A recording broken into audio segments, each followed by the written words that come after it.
Bom dia, meus amigos. Hoje, 8 de dezembro, domingo. Dia, como sempre, só esquentando, só aumentando, tá? E nós vamos nos debruçarmos, né, no tema mania de justiça própria. Leva para o inferno. Vamos lá? Muitos se utilizam do texto de Tiago 2,24 para mostrar a fé de mãos dadas com as obras, mas esquecem de explicar que o versículo 23 anterior e o versículo 25 posterior ao 24, onde deixa claro que todas as obras ali citadas eram obras que focavam a obediência pela fé em prol do trabalho voltado para cumprir a vontade de Deus espelhada na cruz, e não nas minhas obras, na justiça própria, ainda que cheia de fé. Caso contrário, bastaria ser ético para ter crédito com Deus. Tudo tranquilo. Os ricos entrariam primeiro no céu. E sabemos que não é assim que a banda toca, pois a nossa justiça é considerada como a gaze que cobre a lepra. Imagina os nossos pecados, né? Romanos 4, de 1 a 3 diz: que pois diremos ter alcançado Abraão, nosso pai, segundo a carne? Porque se Abraão foi justificado por obras, tem de que se gloriar, porém não diante de Deus. Pois, que diz as Escrituras? Olha só, Abraão creu em Deus, e isso lhe foi imputado para a justiça. Percebeu? E esse mesmo texto está se referindo também lá em Tiago. O texto de Tiago se refere a ele. A fé cega nada examina, aceitando controle, tá? Vou repetir essa frase aqui que é importante. Olha só. E eu vou deixar ela gravada naquela primeira parte, quando você começa o vídeo, tá bom? Vai ficar no texto ali. Diz assim, ó: a fé cega nada examina, aceitando sem controle. O quê? O falso e o verdadeiro é igual razão e livre-arbítrio. Lembrando que você não tem livre-arbítrio. As pessoas confundem a palavra livre-arbítrio, achando que tem livre-arbítrio para com Deus, para com os céus, na área espiritual. Não tem.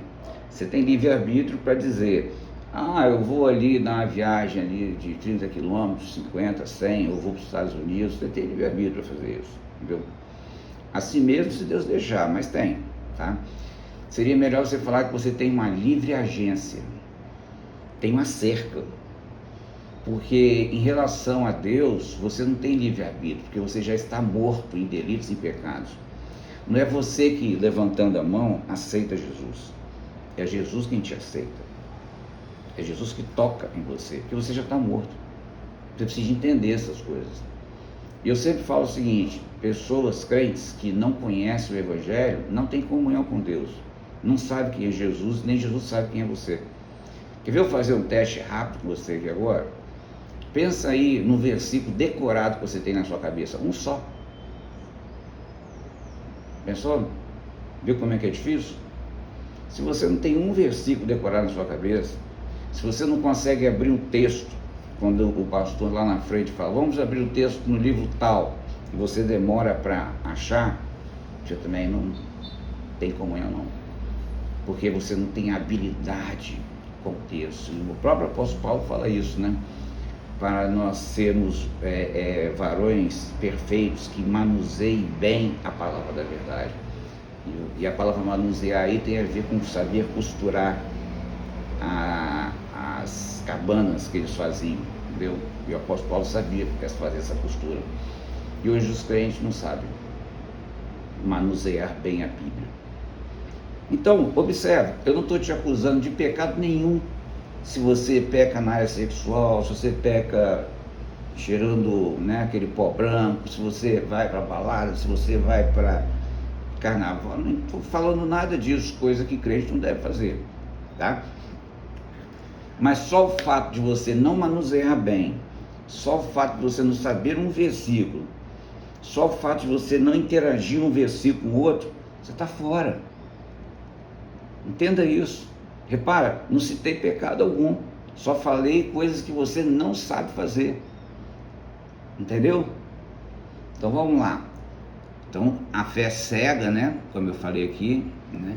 Diz assim: a fé cega nada examina, aceitando o controle de que o falso e o verdadeiro, que significa o quê? É igual à razão e o livre-arbítrio. Um perigo o livre-arbítrio, tá? E é levada a, olha só, excesso, né? É o que o apóstolo Paulo fala lá em Romanos. Ele fala assim: eu tenho muita alegria pelo zelo que os meus irmãos de Israel têm, mas é um zelo sem entendimento. Ele usa essa expressão, zelo sem entendimento. Zelo sem entendimento é a mesma coisa que fanatismo. Você está tendo um zelo que você não conhece. Se você não conhece, e a Bíblia exige conhecimento, só que o conhecimento ali, eu já falei, né, que é gnosken, é você ter uma interação com a Bíblia. Tá vendo? É o mesmo termo usado na Septuaginta, quando Adão conheceu Eva. E conhecereis a verdade, tenhais a liberdade, um envolvimento íntimo com a verdade, e aí você vai ser livre realmente. Se você não tem isso, irmãos, esquece. Toda a sua coreografia cristã é tudo em vão. Você está se auto-enganando, tá? Mas a Bíblia diz o seguinte: bem-aventurado o homem que como é que diz? Que não se engana, né? Não se condena naquilo que aprova. Eu pergunto, você está se condenando naquilo que você aprova? Olha, cuidado no que você tem aprovado, tá? Excesso, fanatismo, firmado no erro. Qual é o erro aí? O erro faz você desmoronar. Até os dias de hoje, os homens vivem a vanglória de uma própria justiça. Se escoram na lei ou em suas realizações pessoais. Mas tudo isso em nada vale diante do único ato que o justifica: o inocente Jesus morrer pelos culpados. E tudo mediante a fé em Jesus e nunca de si mesmo, até porque a fé é um dom de Deus e não sua, tá?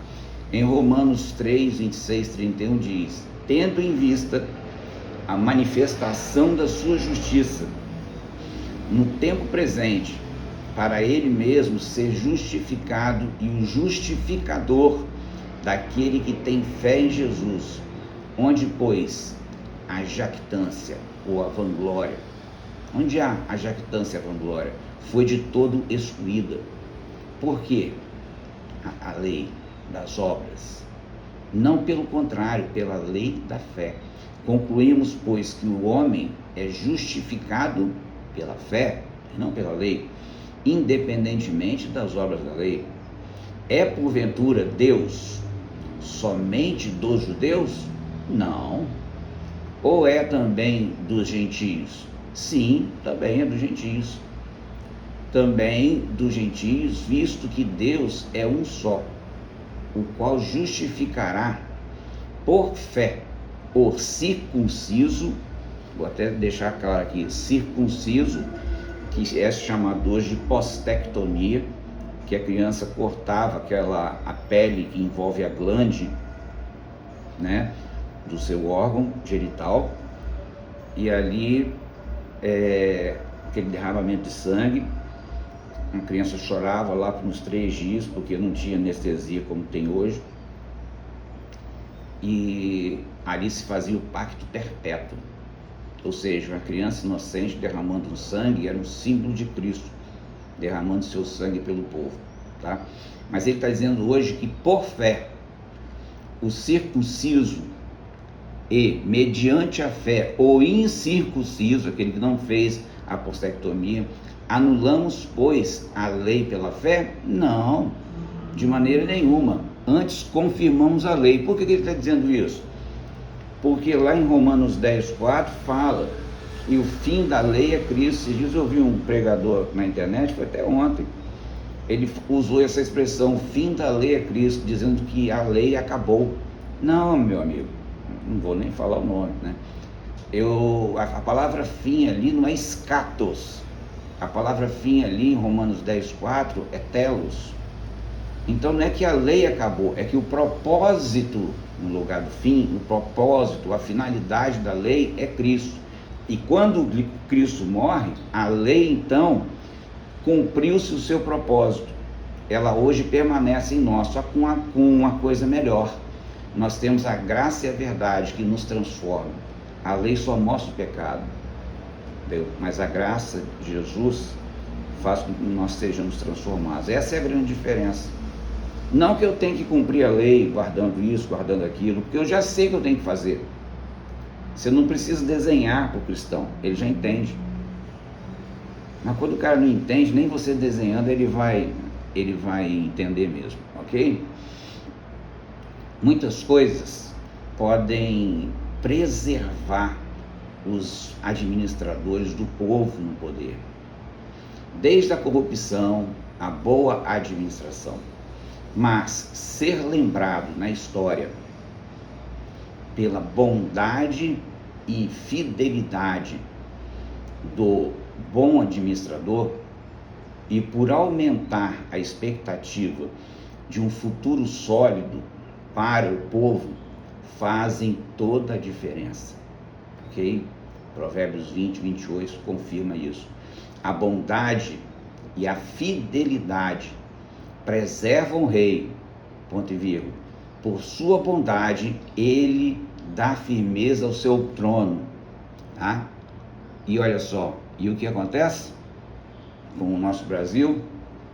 Os seus governantes não seguem essa palavra. E olha como está a situação do país. Num débito, né, uma dívida interna tremenda, entendeu? Pessoas gastando horrores e muita gente morrendo na fila de hospital. Essa é a nossa realidade que a mídia não mostra, né? A boca fala daquilo que o coração está cheio, diz a Bíblia, né? Daí a necessidade de harmonizar ambos, mas de preferência as poucas palavras. Quanto menos falar, diminui a oportunidade de errar. Se já somos, por que piorar o nosso estado? Em Eclesiastes 5:2 diz assim: não te precipites com a tua boca, nem o teu coração se apresse a pronunciar a palavra alguma diante de Deus, porque Deus está nos céus e tu na terra. Portanto, sejam poucas tuas palavras. Vamos lá agora de William Shakespeare. Essa palavra dele é interessante, acompanhada de uma ambulância que está passando aqui embaixo, né? Os homens de poucas palavras são os melhores. Se não damos conta dos que são de dentro, quem são de dentro? São os domésticos da fé, os cristãos. O que será dos de fora? Quem são os de fora? São os que não conhecem o Evangelho, tá? Não é o que frequenta a sua igreja, não, porque muita gente frequenta a igreja e não conhece o Evangelho. Em Gálatas 6:10 diz: então, enquanto temos tempo, façamos o bem a todos, mas principalmente aos domésticos da fé. Como eu falei lá em cima, se não damos conta dos de dentro, que é os domésticos da fé, vamos dar conta dos de fora? Já percebeu a distância social que existe entre muitos irmãos? E ali não se faz uma ceia real, e simplesmente uma coreografia de uma ceia, entendeu? Como se você não tomasse aquilo ali, você iria para o inferno. Por que nós não fazemos a mesma ceia que se fazia na na igreja primitiva. Eu lembro quando eu pastoreei pela primeira vez, nós juntávamos todo primeiro domingo do mês, quando tinha a ceia, cada família, eu acho que eram umas 40 famílias na época, não lembro, colocava lá um pacote de cesta básica e deixava lá, fazia uma espécie de pirâmide assim, aquele monte. Porque a galeria, como é que fala? A mercearia, vamos dizer assim, entre aspas, né? A mercearia da igreja estava cheia sempre. Nenhum membro passava fome. Faltou arroz em casa, vai lá na igreja e pega. Só falar com o diácono tal, ele ia lá, abria e tum, dava. E isso para mim é uma ceia de verdade, tá? É quando os nossos começam a viver melhor, sabendo, eu sei que se faltar em casa aqui, eu vou ter lá em casa, vou ter na igreja. E a igreja obedecia ao seu pastor, obedecia a palavra e todos estavam satisfeitos. Até que começou a aparecer os donos e aí deu tudo errado, né? E como sempre, pano de fundo aqui das ambulâncias, com certeza, gente sofrendo. Então você se dê como privilegiado de poder estar ouvindo a palavra e não dentro dessa ambulância que está incomodando agora, né? Vamos lá, para terminar, nós gostamos de guardar muitas coisas.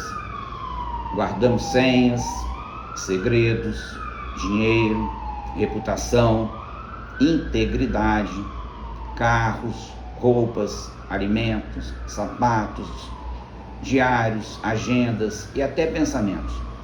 Guardamos, mas Salomão diz, para guardarmos o mais importante.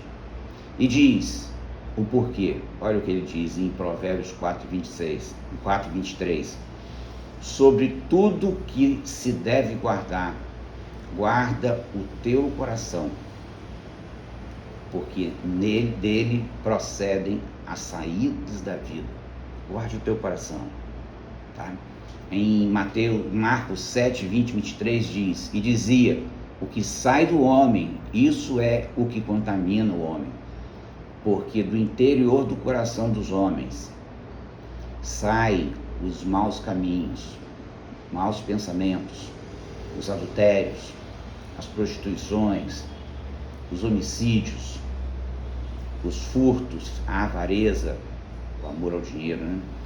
As maldades, o engano, a dissolução, a inveja, a blasfêmia, a soberba, a loucura. Todos estes males procedem de dentro e contaminam o homem.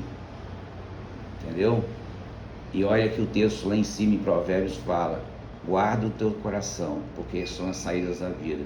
Se você não guardar o teu coração, dele vai sair todas essas coisas ruins que eu acabei de ler aqui agora. Então se preocupe com a palavra de Deus dentro do teu coração, como foi dito mais assim, ó. A boca fala porque o coração está cheio. Se você só fala besterol, coisas desse mundo, é porque o seu coração está cheio do mundo, tá? Que o Senhor Jesus, Ele ilumine o seu coração, esquadrinhe seu coração, te dê uma vida abençoada diante dele, em nome de Jesus. Amém. E não tenha mania de justiça própria. Leva, porque a justiça própria leva você para o inferno. Amém.